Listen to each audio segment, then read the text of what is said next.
एक web series देखी थी, यूट्यूब पे है, सपने वर्सेस अदर्स। देखिए आपने? कोई बात नहीं, नहीं देखी है तो देख लेना। उसमें एक डायलॉग है, वो डायलॉग आपको ये अटेम्प्ट देने के लिए प्रेरित कर सकता है। उसमें क्या डायलॉग है कि उम्र भर ख्याली भूतों से अगर मैं ना डरता, उम्र भर ख्याली भूतों से अगर मैं ना डरता, खुदा मैं क्या जोर से जीता, खुदा मैं क्या चैन से मरता। उम्र भर ख्याली भूत का मतलब, अच्छा आप में से बहुत से बच्चों ने जैसे यूपीएससी और आरएस के पैटर्न को लेकर सवाल पूछा था कि अगर हमें यूपीएससी देना पड़े तो कैसे और किस तरह से। तो आप में से कितने लोग यूपीएससी देने का मानस रखते हैं कि यूपीएससी, ज्यादातर बच्चे, ज्यादातर नहीं है, 30-40%। बाकी को क्या लगता है कि आरएस पहले बनेंगे, उसके बाद देखेंगे, उसके बाद भी नहीं देखेंगे, है ना? तो देखो, मैं जब 2018 में मैंने आपको बताया था, जब आया था तो मैं किसके लिए आया था? केवल आरएस के लिए। 2018 का मैंने अटेम्प्ट दिया, 2021 का मैंने आरएस की भर्ती दी। ये 2 अटेम्प्ट मैंने दिए थे। मैं बाय हार्ट और मन से और दिल से केवल आरएस का ही स्टूडेंट था। मुझे लगता था कि आरएस तो अपन बन जाएंगे क्योंकि इसमें राजस्थान का जीके वगैरह आता है और ये अपन ने पढ़ रखा है, इजी है। पर यूपीएससी में ऑप्शनल होता है, ऐसे होता है, निबंध होता है, ये सारी चीजें अपन कैसे मैनेज करेंगे, इतना तो अपन पढ़े हुए ही नहीं है। लेकिन जब मैं यहाँ आया 2018 में, दिया मैंने आरएस का, उसमें नहीं हुआ, मेंस फेल हो गया, तो 2 साल तक कोई भर्ती आई नहीं। तो अब क्या करें? इतना पढ़ा, सब कुछ किया, तो क्या आरएस का केवल इंतजार करते रहें, या जो पढ़ा और रिसोर्सेज लगाएं उसका अगर दूसरी जगह भी यूज हो सके तो हमें प्रयास करना चाहिए। तो मैंने फिर 2020 में यूपीएससी का दिया और बाद में मुझे पता चला कि अपना तो स्वधर्म ही क्या है, यूपीएससी। जितना मुश्किल हम यूपीएससी को समझ रहे थे, वो तो आरएस से भी क्या निकला, आसान निकला। ये आपको भी समझ में आएगा, लेकिन तब तक आपकी उम्र निकल चुकी होगी। जैसे मुझे थोड़ा लेट समझ में आया था। तो आपको पहली चीज तो ये है, इतना सब कुछ पढ़ रहे हैं तो एक फॉर्म भरने में या एक प्रयास करने में क्या जा रहा है?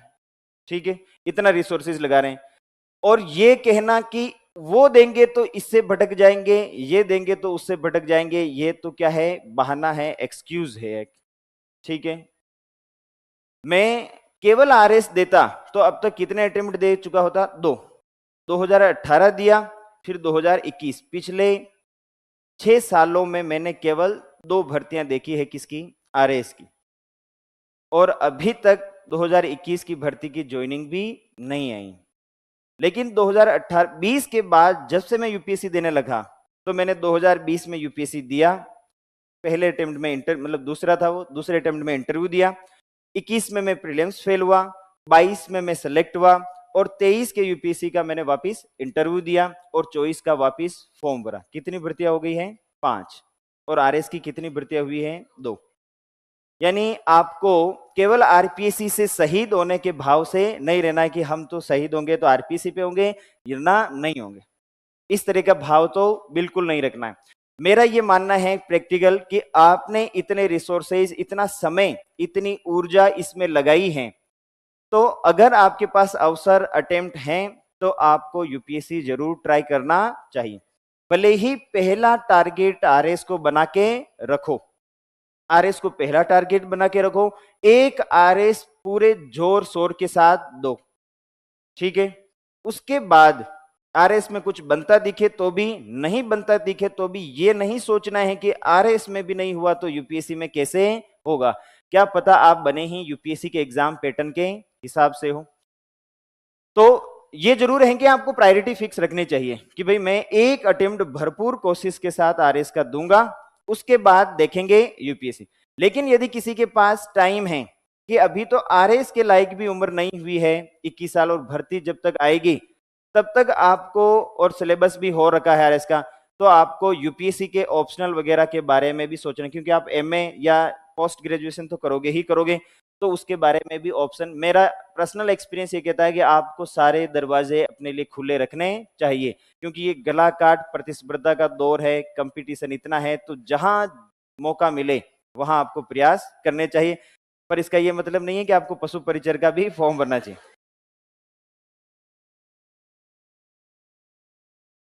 इतना लेवल भी डाउन नहीं करना है, मतलब देखेंगे वो सब लास्ट में।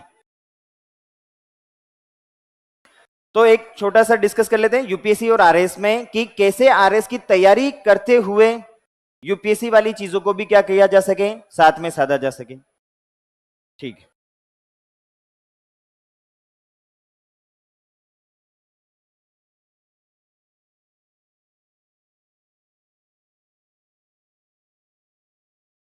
अच्छा देखो, पहले तो दोनों एग्जाम के नेचर को समझो। आरएस में मेंस में प्रीलिम्स तो होता है, दोनों के प्रीलिम्स क्वालिफाई करने के बाद आपके आरएस के जो प्री में कितने पेपर होते हैं, केवल एक पेपर होता है, और वो किसका होता है, जीएस का। इसी में क्या शामिल होती है, मैथ और रीजनिंग के 20 सवाल इसी में ऐड कर देते हैं। फिर जब आपका मेंस का एग्जाम होता है तो इसमें कितने पेपर होते हैं, 4 पेपर। कितने पेपर हैं, 4। और टोटल कितने सब्जेक्ट पढ़ने पड़ते हैं, 22 के आसपास किसमें सब्जेक्ट पढ़ने पड़ते हैं, आरएस में। यूपीएससी में इतने सब्जेक्ट आपको नहीं पढ़ने हैं। यूपीएससी में प्री में ये जरूर है कि 2 पेपर होते हैं, एक होता है जीएस 1 का और एक जीएस 2 यानी सी सेट का। जीएस में तो वही जो आप आरएस में पढ़ोगे वही 5 सब्जेक्ट, जैसे मैं बताता हूं कि यूपीएससी प्रीलिम्स के लिए 5 सब्जेक्ट सबसे इंपॉर्टेंट, जिनको लेकर चलोगे तो भी प्रीलिम्स क्लियर हो सकता है।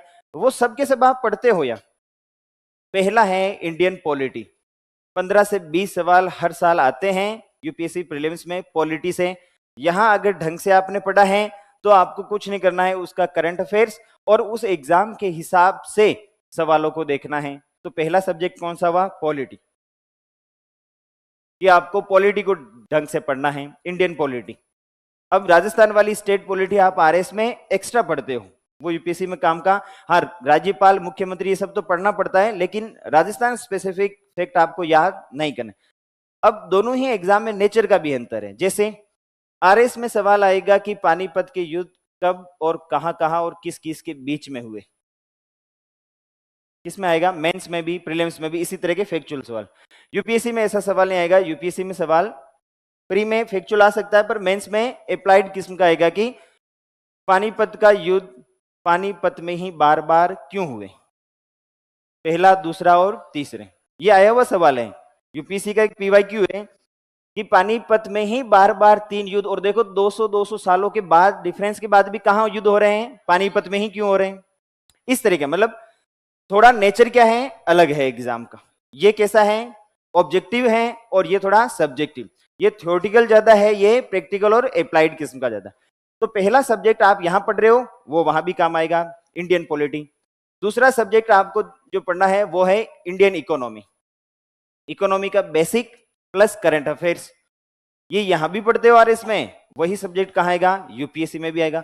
इस तरह से देखोगे तो आरएस में तुम ज्यादा पढ़ते हो, यूपीएससी में इतना नहीं पढ़ना पड़ता। 22 सब्जेक्ट यहाँ आते ही नहीं है। यहाँ तो यदि आपने 5 सब्जेक्ट को फोकस कर लिया यूपीएससी में तो आप प्रीलिम्स आसानी से क्लियर कर सकते हो। फिर तीसरा सब्जेक्ट है इन्वायरमेंट का, पर्यावरण का। यहां भी पढ़ते हो इकोलॉजी और पर्यावरण, और वहां भी आता ही है ये। फिर इन 3 सब्जेक्ट का ही यूपीएससी में करंट अफेयर्स आता है। आप सोच के देखो करंट अफेयर्स किसका होगा, 3 का ही ज्यादा है। साइंस टेक का भी है लेकिन उतना नहीं। पॉलिटी का करंट अफेयर्स होता रहता है, कोई बिल पास हुआ कुछ हुआ तो उसका करंट अफेयर्स बनेगा। इकोनॉमी में हर साल बजट सर्वे आता है तो उसका करंट अफेयर्स हो सकता है। इन्वायरमेंट में हर साल कोई पॉलिसी, कोई स्पीसीज, कोई टाइगर रिजर्व नया बनाया, तो इस तरह का करंट अफेयर्स आ सकता है। तो मेनली यूपीएससी में इन 3 सब्जेक्ट के ही करंट अफेयर्स के बारे में और इन्हीं के 3 के बेसिक पे आपको फोकस करना। ये 3 सबसे ज्यादा इंपॉर्टेंट है यूपीएससी प्रीलिम्स के लिए। पॉलिटी के 15 सवाल, इकोनॉमी के 15 से 20 और इन्वायरमेंट के 15 से 20 सवाल आने ही हैं। ये आपके 10 साल के यूपीएससी के पेपर उठा के देखोगे यही पैटर्न है। यानी ये 3 सब्जेक्ट आपके क्लियर है बहुत अच्छे से, जो कि आप आरएस में भी पढ़ ही रहे हो। तो आप यूपीएससी के लिए आपको एक्स्ट्रा कुछ पढ़ना ही नहीं, केवल नेचर और अपने दिमाग का जो है मोड चेंज करना है। और वो कब होगा, जब आप पीवाईक्यू देखना शुरू करोगे इधर वाले भी और उधर वाले भी, तो आप जो है अच्छे से मैनेज कर लोगे। फिर नंबर 4 पे आपको रखना है हिस्ट्री को। हिस्ट्री में भी आपको मॉडर्न हिस्ट्री की बजाय यूपीएससी में एंशियंट और नहीं मिडाइवल की बजाय मॉडर्न पे फोकस करना है। प्राचीन भारत और आधुनिक भारत से यूपीएससी में 10-10 करके 20 सवाल आते ही आते हैं, और वो यहाँ आप आरएस में बहुत अच्छे से पढ़ते हो। एंशियंट भी पढ़ते हो, मॉडर्न इंडियन हिस्ट्री भी पढ़ते हो। आपको उल्टा राजस्थान की हिस्ट्री पढ़नी ही नहीं है, किसमें? यूपीएससी में। फिर नंबर 5 पे आपको रखना है, क्या छूट गया? ज्योग्राफी और इंडियन और फिजिकल और वर्ल्ड ज्योग्राफी। ज्योग्राफी में सवाल वही जो आप पढ़ते हो एग्जैक्टली, वो आपकी 11वीं और 12वीं की एनसीईआरटी के जो नोट्स हैं वो शामिल हैं आपके स्प्रिंग बोर्ड के नोट्स में ही। तो ये नोट्स हो गए, प्लस पुराने साल के पेपर यूपीएससी के, उससे आप पैटर्न को समझ पाएंगे। यानी कि अगर आपका साइंस बैकग्राउंड नहीं है, साइंस और टेक्नोलॉजी वाला, उसके बावजूद भी आप केवल इन 5 सब्जेक्ट के माध्यम से यूपीएससी के प्रीलिम्स को क्लियर कर सकते हैं, और कुछ भी आपको एक्स्ट्रा नहीं पढ़ना पड़ा। देखो कौन सा है जो आपने आरएस में पढ़ा। ये मैं क्यों बता रहा हूं, क्योंकि ये मेरा जो स्ट्रेटेजी थी, मैंने यहाँ ये सब्जेक्ट पढ़े, उसी से यूपीएससी का प्रीलिम्स क्लियर किया। थोड़ा अपनी तरफ से एक्स्ट्रा एफर्ट लगा के यूट्यूब से पीवाईक्यू पुराने साल के पेपर देखना, करंट अफेयर्स देख के, इस तरह से। कौन कौन से 5 सब्जेक्ट हैं? पॉलिटी, इंडियन पॉलिटी आप पढ़ोगे ही, economy, Indian economy, environment, history और ज्योग्राफी। अब अगर साइंस टेक को कोई दिक्कत नहीं और समय है, तो आपको साइंस टेक यहाँ पढ़ाई जाएगी। वही साइंस टेक कहाँ आती है? और टेक्नोलॉजी के नोट्स तो स्प्रिंग बोर्ड के इतने अच्छे हैं कि यूपीएससी में किसी और कोचिंग, किसी और किताब के नोट्स भी इतने अच्छे नहीं हैं। यूपीएससी वाले भी किसी के नोट्स पढ़ते हैं, स्प्रिंग बोर्ड के ही नोट्स पढ़ते हैं। कौन से वाले हैं? तकनीक वाले, टेक्नोलॉजी के, जो अच्छे आपकी हुई है तकनीक अभी तक नहीं हुई है? अच्छा, कुछ हो गए, ठीक है। यानी मैंने यहां बेसिक किया, ये बेसिक है। बेसिक आप कहां पढ़ लोगे? आरएस में। जो नींव है वो आरएस में प्रिपेयर हो जाएगी। उसके बाद एक्स्ट्रा भी पढ़ना पड़ेगा। ऐसा नहीं है कि यूपीएससी में कुछ एक्स्ट्रा नहीं पढ़ना पड़ेगा। एक्स्ट्रा क्या पढ़ना पड़ेगा? पॉलिटी का करंट अफेयर्स, इकोनॉमी का करंट अफेयर्स, इन्वायरमेंट का करंट अफेयर्स, प्लस इन सभी के पुराने साल के यूपीएससी के पेपर देखना कि किस तरह के सवाल आते हैं, और कोई एक्स्ट्रा टॉपिक है तो बस। फिर सी सेट में क्या आता है? सी सेट में 3 चीजें आती हैं। एक आती है आपकी मैथ्स आती है, इसका कितना हिस्सा है? 1/3। देखो जीएस में कितने सवाल होते हैं? 100 सवाल। यूपीएससी के प्रीलिम्स के जीएस पेपर में कितने सवाल आते हैं? 100 सवाल। अब 100 सवालों में इनको बांट लो, 15-15 सवाल करके, इस तरह से आते हैं। लेकिन सी सेट में कितने सवाल आते हैं? 80 सवाल आते हैं। और ये क्वालिफाई पेपर है। कैसा पेपर है? क्वालिफाई। आपको केवल पास करना है। अगर सी सेट क्लियर होगा तो जीएस की कॉपी चेक होगी, वरना जीएस में कितने ही नंबर हो, सी सेट क्लियर नहीं है तो आपका प्रीलिम्स क्लियर नहीं होगा। और सी सेट को क्लियर करने के लिए 80 में से आपको नंबर चाहिए कितने? 27। 80 में से सवाल कितने सही करने हैं? 27। 80 सवाल आएंगे, 27 सवाल यदि आपके कट कुटा के नेट सही हो गए, यानी केवल 33% के आसपास, तो आपका सी सेट क्या होगा? क्लियर हो जाएगा। और उसमें मैथ आती है। 80 में से 1/3 सवाल किसके आते हैं? मैथ के। और 1/3 सवाल किसके आएंगे? आपके रीजनिंग के आएंगे। और 1/3 आते हैं पैराग्राफ के। यानी पैराग्राफ के आते हैं 27 सवाल। पिछली बार आए 27 सवाल। कॉम्प्रिहेंसिव पैराग्राफ आते हैं। जैसे पैराग्राफ दिया हुआ होगा, फिर नीचे होगा कि कहना क्या चाहता है। एक पैराग्राफ होगा, ये वो ऐसे बात लिख रखी होगी, फिर नीचे लिखा होगा इसका बुनियादी संदेश या बेसिक मैसेज क्या है, इसका सार क्या है, मतलब वही ये कहना क्या चाहता है।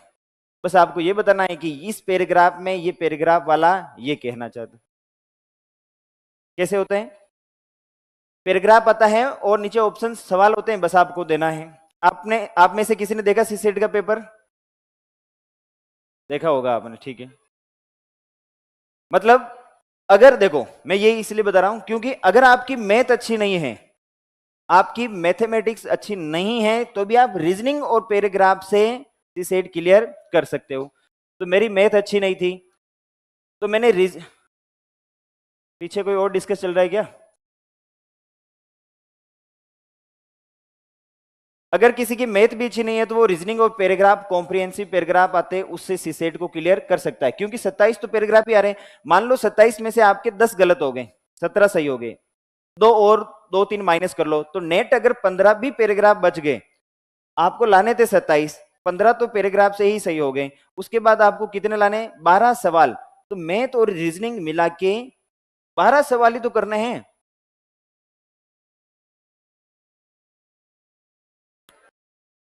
आप कर लोगे, ठीक है, लेकिन दिक्कत क्या है, ये सब कुछ करना है केवल 2 घंटे में। अगर सीसेट का पेपर अभी आपको दिया जाए तो आपकी आधी क्लास सीसेट के पेपर में पास हो जाएगी अभी की अभी, लेकिन वो पेपर उनको 5 घंटे तक करने दिया जाए। 2 घंटे में ही ये सब करना थोड़ा क्या है, मुश्किल। इतना मुश्किल भी नहीं है कि आप कर नहीं सकते, ठीक है। तो शुरू के 1 घंटे में पैराग्राफ, जैसा मेरी और किसी के पैराग्राफ अच्छे नहीं है और मैथ बहुत अच्छी है, तो वो क्या कर सकता है, मैथ रीजनिंग से निकाल सकता है। लेकिन जो मिथ है कि सीसेट जो है बहुत, मतलब जैसे कि यूपीएससी में मैथ रीजनिंग बहुत आती है, मैथ रीजनिंग तो इतनी नहीं आती कि आप क्लियर नहीं कर सकते हो। मैंने 3 या 4 प्रीलिम्स दिए थे, कोई बड़ाई वाली बात नहीं है, लेकिन मैं ये कह रहा हूं मैं बहुत होशियार सीसेट में भी और जीएस में भी नहीं था, लेकिन मुझे चीजों को थोड़ा मैनेज करना आ गया था कि कैसे अपने को 2 घंटे में 27 प्लस सवाल करके निकल जाना है। अपने को न तो बहुत अच्छे नंबर लाने हैं, केवल अपना पेपर क्वालिफाई होना चाहिए। अब मैं आपको एक फैक्ट बताता हूं जो मैंने शायद कहीं नहीं बताया। मैंने यूपीएससी के 3 पेपर सीसेट प्रीलिम्स क्लियर हुआ। पहले पेपर में 27 सवाल का मतलब पेपर आता है 200 नंबर का, आपके क्वालिफाई के लिए नंबर चाहिए 66.66। अगर ये नंबर आ गए 200 में से तो आपका सीसेट क्लियर हो जाएगा। तो मेरे कितने आए हैं, पहले अटेम्प्ट में जब मैंने दिया तो मेरे नंबर थे 72, 200 में से कितने थे, यानी अपना जस्ट सीसेट क्लियर हुआ। तीसरे अटेम्प्ट में मेरे नंबर थे 70, दूसरे अटेम्प्ट में कितने थे 73, जस्ट सीसेट क्लियर हुआ। और तीसरे अटेम्प्ट में जब दिया तो कितने होंगे 76 के आसपास। और इस बार जब वापिस दिया, 3 ही तो हुए ना, 20, 22, 23, हाँ 3 हो गए ना इतने, ठीक। अच्छा, तो 76 मतलब इस बार वाले आ रहे थे कोचिंगों की आंसर की से, यानी कि 200 में से 72, 73, 75 नंबर का अपना जुगाड़ हो जाता था। तो अपन फ्री रहते थे कि सीसेट अपना क्या होगा, लेकिन रहते हमेशा किनारे पे ही थे। तो अगर आपकी थोड़ी सी भी मैथ अच्छी है, जैसे मेरी ये थी कि मुझे वो दूसरे मैथ के कॉन्सेप्ट नहीं आते थे, लेकिन परसेंटेज, प्रतिशत वाला, एवरेज वाला, इंटरेस्ट ब्याज वाला, ये मैं जो कैलकुलेशन वाले है वो स्पीड से कर लेता था। और रीजनिंग में वो स्टेटमेंट वाले या फिर वो सारे कुत्ते बिल्लियां, बिल्लियां सारी कुत्ते, वो वाले कर लेता था मैं, इससे अपना काम चल जाता था। लेकिन अगर आप डर डर के करोगे और कॉन्फिडेंस नहीं रहेगा तो सीसेट में भी फेल हो सकते हैं, ऐसा नहीं है। तो जो प्रीलिम्स है वो आपको समझ में आया। यूपीएससी का प्रीलिम्स कोई हाई फाई चीज नहीं है। पहली चीज तो यह है कि जीएस में आपको 5 सब्जेक्ट को टारगेट लेके चलना है, पॉलिटी, इकोनॉमी, इन्वायरमेंट, ज्योग्राफी और हिस्ट्री। हिस्ट्री में भी मॉडर्न एंशिएंट हिस्ट्री को थोड़ा ढंग से पढ़ना है, वहां से सवाल ज्यादा आते हैं। आप जाके आज यूपीएससी के 2017 से लेके 22 तक का कोई सा भी पेपर उठा के देखना, ये 5 सब्जेक्ट अगर आपके अच्छे हैं तो आप यूपीएससी का प्रीलिम्स आराम से निकाल सकते। अब ये तो हुई किसकी बात, यूपीएससी के प्रीलिम्स। अब आरएस के प्रीलिम्स को देखो। आरएस के प्रीलिम्स में आपको ये सब तो पढ़ने ही हैं, ये सब तो आने ही चाहिए, प्लस राजस्थान की आर्ट एंड कल्चर, राजस्थान का इकोनॉमी सर्वे, राजस्थान की पॉलिटी, राजस्थान की ज्योग्राफी, ये सभी भी एक्स्ट्रा पढ़ने हैं। न केवल पढ़ने हैं बल्कि रटने हैं, क्योंकि उससे सवाल कैसे आते हैं, फैक्चुअल सवाल आते हैं। इस बार के पेपर को देखोगे तो भी कैसा था, तथ्यात्मक था।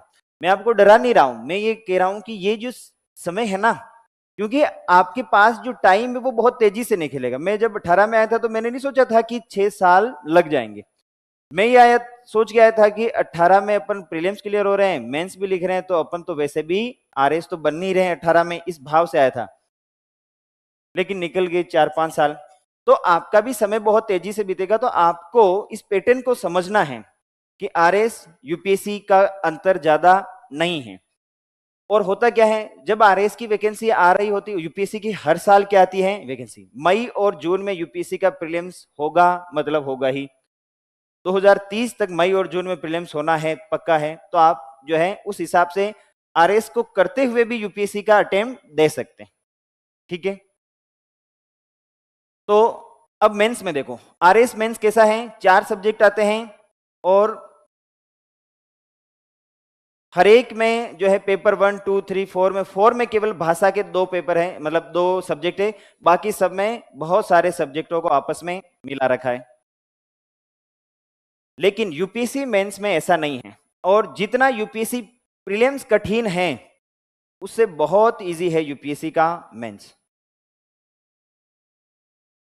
आरएस मेंस से भी बहुत इजी है क्या यूपीएससी का मेंस। कैसे देखो, इसमें होते हैं टोटल कितने पेपर, 9 पेपर।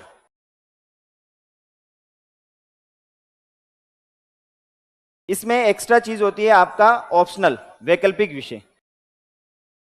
वैकल्पिक विषय के कितने होते हैं, 2 पेपर। अच्छा, ये बेसिक आपको पता है कितने पेपर होते हैं, नहीं पता है तो सुन लो, तो फिर बातें क्यों कर रहे हो। मेंस में कितने पेपर होते हैं, 9 पेपर। 9 में से 2 पेपर होते हैं आपके ऑप्शनल के।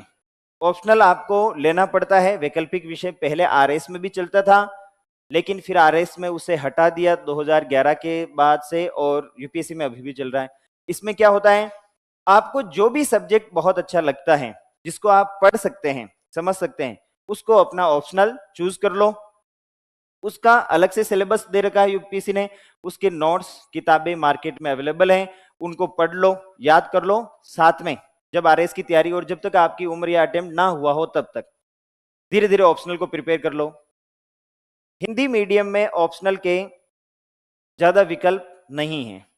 पहला, इतिहास बहुत अच्छा चलता है, इतिहास में नंबर भी आते हैं, इतिहास में कंटेंट भी है, टॉपर्स की कॉपी भी मिल जाएगी, गाइडेंस भी मिल जाएगा। हिस्ट्री मैथ में, इसमें आपके इंग्लिश में भी ले सकते हैं और हिंदी मीडियम में भी ले सकते हैं। दूसरा, हिंदी मीडियम में है ज्योग्राफी, भूगोल ले सकते हैं आप। लेकिन हाल फिलहाल में भूगोल में उतने अच्छे नंबर नहीं आ रहे हैं, तो ज्यादातर लोग इतिहास और हिंदी साहित्य को हिंदी मीडियम में क्या लेते हैं, ऑप्शनल। किसी को राजनीतिक विज्ञान में बहुत रुचि है, पॉलिटिकल साइंस, वो भी ऑप्शनल के रूप में हिंदी में लिया जा सकता है। बाकी के सारे सब्जेक्ट भी हिंदी में लिए जा सकते हैं, लेकिन हिंदी में इतिहास, राजनीतिक विज्ञान, भूगोल और हिंदी साहित्य में ही अच्छी टेस्ट सीरीज, अच्छा कंटेंट और स्ट्रेटेजी वगैरह आपको मिल जाती। इंग्लिश मीडियम में ऑप्शनल की कोई दिक्कत नहीं, आप कोई सा भी ऑप्शनल ले सकते हैं। सोशियोलॉजी, एंथ्रोपोलॉजी, समाजशास्त्र, ये 2 सबसे अच्छे माने जाते हैं। बाकी पॉलिटिकल साइंस में, हिस्ट्री में, आपके कोर सब्जेक्ट जो मेडिकल वाले हैं, वो साइंस वाले हैं, वो भी आप ले सकते हैं। यानी जो सब्जेक्ट आपको रुचिकर लगता है उसको किस में लेना है, ऑप्शनल। उसके कितने पेपर होंगे, 2। और ये टोटल कितने नंबर का आएगा, तो 500 नंबर के। यानी कि यूपीएससी में 9 पेपर में से 2 पेपर तो होते हैं क्वालिफाई वाले, और 7 पेपर से बनती है मेरिट, यानी इनके नंबर जुड़ते हैं। और 7 पेपर में हर एक पेपर 250 नंबर का होता है। ये 2 पेपर क्वालिफाई कौन से होते हैं, एक होता है इंग्लिश का, एक होता है हिंदी का। अब इंग्लिश का पेपर 300 नंबर का आता है और हिंदी का पेपर भी 300 नंबर का आता है, लेकिन इनमें 300 में से नंबर लाने हैं आपको केवल 75। कितने, केवल 25% के आसपास नंबर ही आपको लाने हैं, और वो हर किसी के आसानी से आ जाते हैं। तो ये तो पढ़ना ही नहीं है, सब पास हो जाते हैं, इसमें कोई फेल नहीं होता करीब करीब। पढ़ना केवल कितने सब्जेक्ट है आपको, 7। 7 में से 2 पेपर किसके, ऑप्शनल के। रह कितने गए, 5। ये 5 पेपर जो हैं, इनको हम जीएस के पेपर कहते हैं। और इसमें जीएस 1 जो है, इन 5 पेपर में से एक पेपर तो आएगा निबंध का, ऐसे का, जिसमें आपको 2 निबंध लिखने होते हैं। 1500 शब्दों के 2 निबंध लिखने होते हैं, बहुत इजी होता है। फिर, अरे सही कह रहा हूं, इजी होता है, मैं बताऊंगा आपको। तो आपको दरअसल दिक्कत यह है कि जितना माहौल यूपीएससी को लेकर बनाया हुआ है, ये एग्जाम उतना मुश्किल है नहीं। ये इसलिए मुश्किल है कि कई बार लिमिटेड टाइम और अटेम्प्ट होते हैं, तो वक्त लग जाता है आपको। और तब तक अटेम्प्ट और समय खर्च हो जाता है और आपके ऊपर मेंटल प्रेशर धीरे धीरे बढ़ने लगता है। अगर प्रॉपर तरीके से रणनीति अपनाए आप पहले या दूसरे अटेम्प्ट में अगर मेंस लिखते हैं तो ये एग्जाम उतना टफ नहीं है, मेंस तो खास करके। देखो मेंस में क्या है, एक तो होता है निबंध का पेपर, 4 होते हैं जीएस के, GS1, GS2, GS3 और GS4। GS4 हम पढ़ रहे हैं एथिक्स का पेपर, पूरा पेपर होता है और कितने नंबर का आता है, 250 नंबर। बाकी के पेपर में GS1 में क्या आती है, तो हिस्ट्री, ज्योग्राफी और थोड़ा बहुत सोशियोलॉजी जो आप पढ़ते हो ना, समाज का हिस्सा वो। GS2 में जो है आती है पॉलिटी, IR और इस तरह की चीजें। GS3 में आती है इकोनॉमी, साइंस और ये, यानी वो जो 5 सब्जेक्ट आपने पढ़े वो के वो कहाँ आते हैं, GS1, 2, 3 में। एक एक्स्ट्रा पढ़ना है, वो कौन सा है, एथिक्स, जो हम पढ़ रहे हैं। यूपीएससी की एथिक्स और आरएस की एथिक्स में ज्यादा अंतर नहीं है, अंतर केवल किसका है, नेचर का है। यहां सवाल आएगा 2 नंबर का, 5 नंबर का, 10 नंबर का, वहां सवाल आता है 10 नंबर और सीधा केस स्टडी आती है 20 नंबर की, बस। वहां केस स्टडी ज्यादा पूछते हैं, यहाँ केस स्टडी एक भी नहीं पूछते हैं और केस स्टडी सबसे इजी है। हिंदी मीडियम के लोगों को खासकर नंबर आते हैं GS4 एथिक्स में और निबंध के पेपर में। GS1, 2, 3 में क्या होता है, इन सभी पेपर में 20-20 सवाल आते हैं तो लिखना बहुत ज्यादा पड़ता है। तो हिंदी मीडियम में दिक्कत यह है कि ज्यादातर बच्चे पेपर को पूरा ही नहीं कर पाते हैं और पेपर पूरा नहीं होता 3 घंटे में, तो उनका मेंस क्लियर होने के चांस कम हो जाते हैं। इंग्लिश मीडियम में लिखने की इतनी दिक्कत नहीं है, फिर भी है 4000 से अधिक सब लिखने हैं तो आपकी स्पीड अच्छी होनी चाहिए और ये स्पीड भी विकसित की जा सकती है टेस्ट सीरीज वगैरह लेके। यानी कि यूपीएससी मेंस के 7 पेपर में से 2 आपके ऑप्शनल के, यानी 500 नंबर का ऑप्शनल यदि आपने ढंग से तैयार कर रखा है तो इसमें आपको कोई दिक्कत नहीं आएगी। 250 नंबर का निबंध और 250 नंबर का एथिक्स, 500 नंबर की ये 1000 नंबर ये हो गया और बाकी के 750 नंबर। टोटल मेंस होता है 1750 नंबर का। कितने का होता है, 1750। और आरएस में टोटल मेंस होता है कितना, 800 का। अब 1750 में से जनरल की कट ऑफ थी पिछली बार 750 के आसपास। 1750 में से कट ऑफ कितनी थी, 750। 1750 में से 1650 नहीं लाने हैं, किसी के आए भी नहीं है आज तक। यूपीएससी के इतिहास में सबसे हाईएस्ट नंबर हैं 1100 के आसपास। 1750 में से हाईएस्ट नंबर आज तक किसके आए हैं, 1100 के आसपास।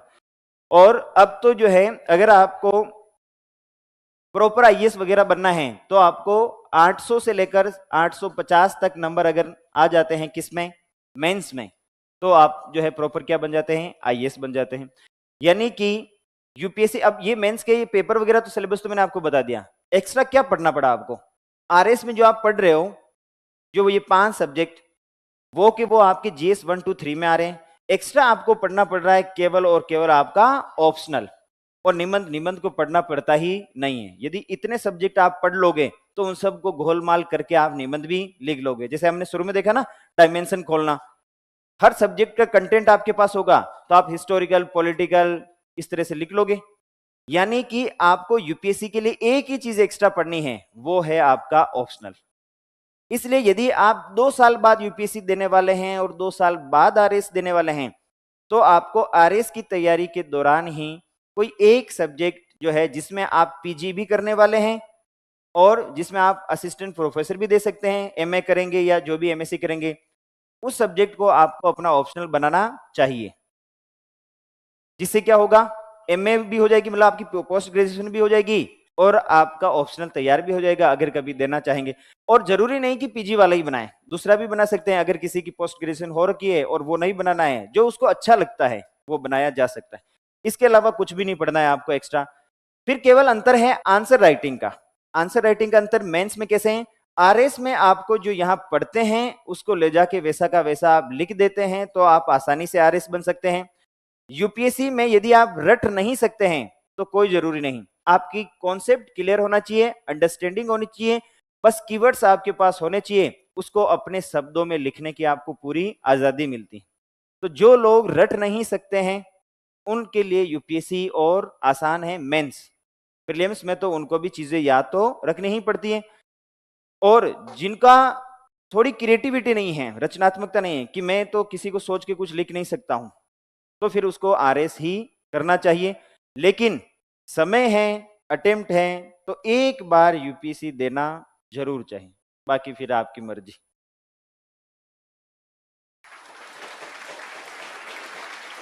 फिर तीसरा स्टेज होता है इंटरव्यू का, दोनों में ही।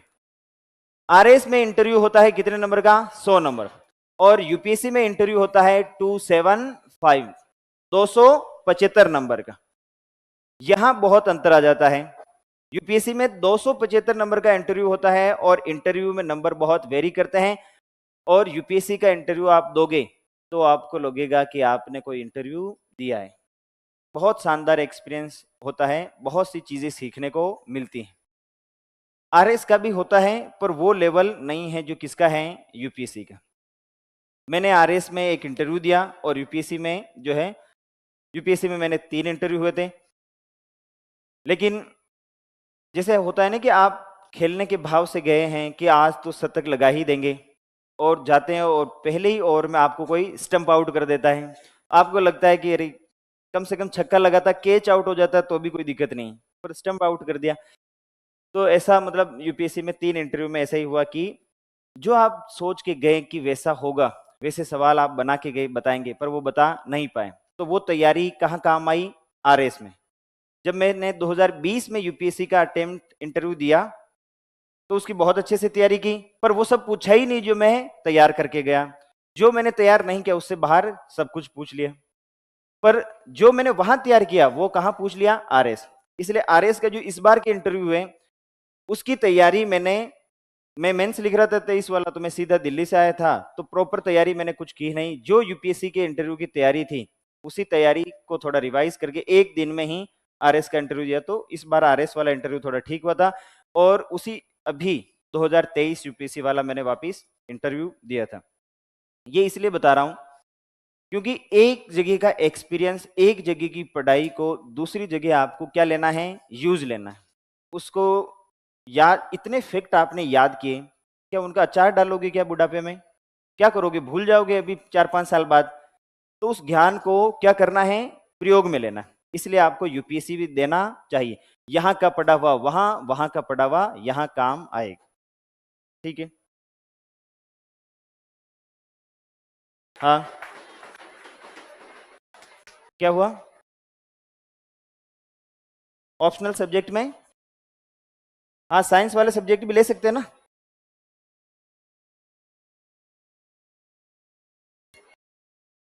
हिंदी मीडियम में ले सकते हैं, लेकिन वो सब्जेक्ट आपका बहुत अच्छा होना चाहिए। अब देखो दिक्कत क्या है, एक और मैं चीज बता देता हूं, एक और लास्ट बात खत्म करके टॉपिक शुरू करते हैं।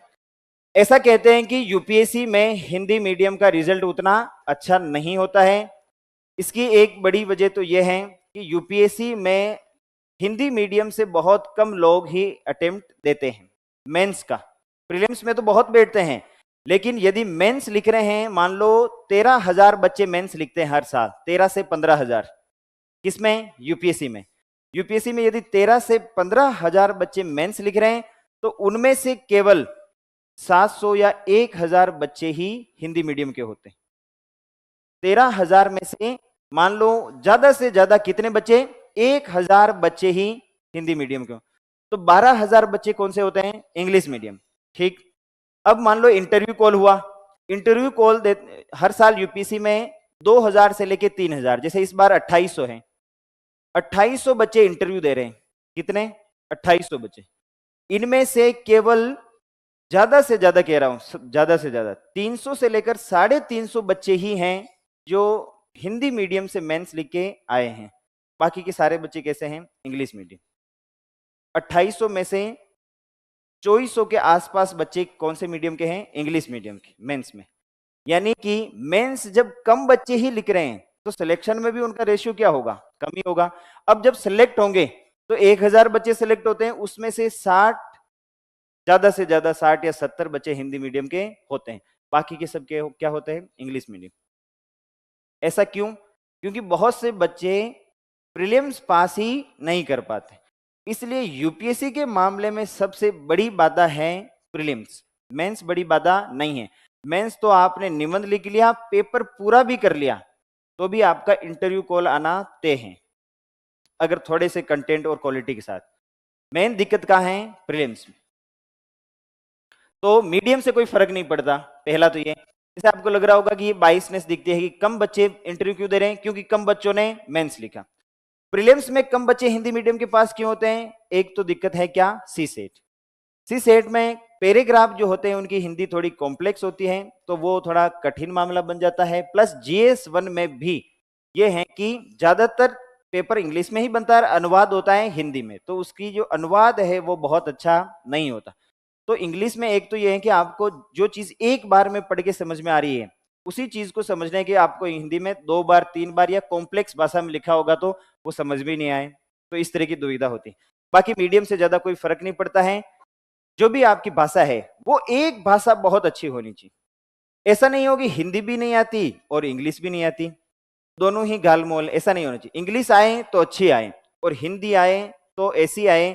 जैसे मेरी इंग्लिश उतनी अच्छी नहीं थी फर्स्ट अटेम्प्ट में, तो मुझे लगता था मैं इंग्लिश के मेंस के पेपर में फेल हो जाऊंगा, लेकिन ऐसा नहीं हुआ। फिर इंटर पूरे प्रोसेस में कहीं इंग्लिश चाहिए ही नहीं। अगर आपको इंग्लिश नहीं आती तो पूरे प्रोसेस में इंग्लिश चाहिए ही नहीं है कहीं। केवल एक पेपर होता है, वो आप 10वीं में जैसे लिख के आए थे, पैराग्राफ, अनसीन पैराग्राफ, कि इस बिंदु से लेके उस बिंदु के बीच में जो भी शब्द मिलेगा वही उसका आंसर है। वैसा ट्राई करोगे तो भी पास हो जाओगे। तो भाषा भाषा का डर तो क्या है, रखना ही नहीं है। चलो इसको क्लोज करें। और कोई सवाल यूपीसी नहीं तो फिर शुरू करते हैं टॉपिक। एक लास्ट जो है बात बता के समाप्त करते हैं। मैंने एक वेब सीरीज देखी थी, यूट्यूब पे है, सपने वर्सेस अदर्स। देखिए आपने? कोई बात नहीं, नहीं देखी है तो देख लेना। उसमें एक डायलॉग है, वो डायलॉग आपको ये अटेम्प्ट देने के लिए प्रेरित कर सकता है। उसमें क्या डायलॉग है कि उम्र भर ख्याली भूतों से अगर मैं ना डरता, उम्र भर ख्याली भूतों से अगर मैं ना डरता, खुदा मैं क्या जोर से जीता, खुदा मैं क्या चैन से मरता। उम्र भर ख्याली भूत, ख्याली भूत का मतलब कि ये तो बहुत कठिन है, ये वो है, जबकि कुछ था ही नहीं और हम अंधेरे से डर रहे थे। जो रिस्क लेने का जो है कि दें या ना दें, हम ज्यादातर सोचते रह जाते हैं और देने वाले। जैसे 2020 तक मैं नहीं देता तो मुझे पता ही नहीं चलता कि मैं जो है, जैसे मैंने आपको बताया था ना कि मेरा 2 नंबर से मेंस पास हुआ, मैं इंटरव्यू गया था। अगर मैं इंटरव्यू देने दिल्ली नहीं जाता तो कभी मेरा ये भ्रम टूटता ही नहीं कि हाँ, यूपीएससी अपने जैसे लोग भी क्या कर सकते हैं, निकाल सकते हैं। तो उम्र भर ख्याली भूतों से नहीं डरना है, प्रयास करना है, ठीक है। तो नेक्स्ट जो है शुरू करते हैं हम। हमने पढ़ा मूल्यों के प्रकार।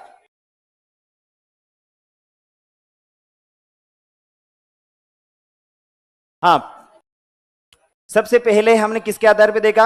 On the basis of purpose, उद्देश्यों के आधार। उद्देश्यों के आधार पे मूल्य कितने प्रकार के? 2 प्रकार के। पहले हैं साधन मूल्य और दूसरे हैं साध्य मूल्य। साधन मूल्य देखो, साधन मूल्य किसे कहते हैं? ये कैसे होते हैं? अधीनस्थ मूल्य होते हैं, सबोर्डिनेट वैल्यू होते हैं। अधीनस्थ क्यों? क्योंकि ये उच्चस्थ मूल्य के क्या होते हैं? साधन होते हैं, जिनके माध्यम से हम किसी उच्च मूल्य की क्या करना चाहते हैं? प्राप्ति करना चाहते हैं। उदाहरण के लिए धन कमाना एक आर्थिक मूल्य है और व्यायाम करना एक शारीरिक मूल्य है। पैसे कमाना हमारा अल्टीमेट गोल नहीं है, पैसों से एक अच्छा जीवन जीना क्या है? साध्य। तो इस साध्य का साधन कौन हुआ? धन कमाना। तो ये क्या कहलाएंगे? साधन मूल्य। क्योंकि सबसे नाम से ही पता चल रहा ना, क्या है ये? साधन है।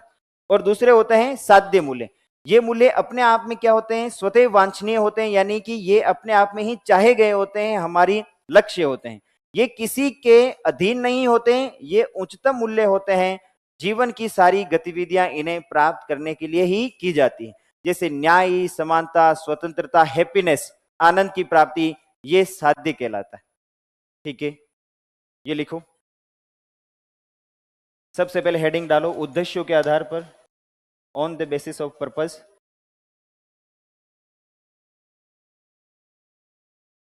On the basis of objective.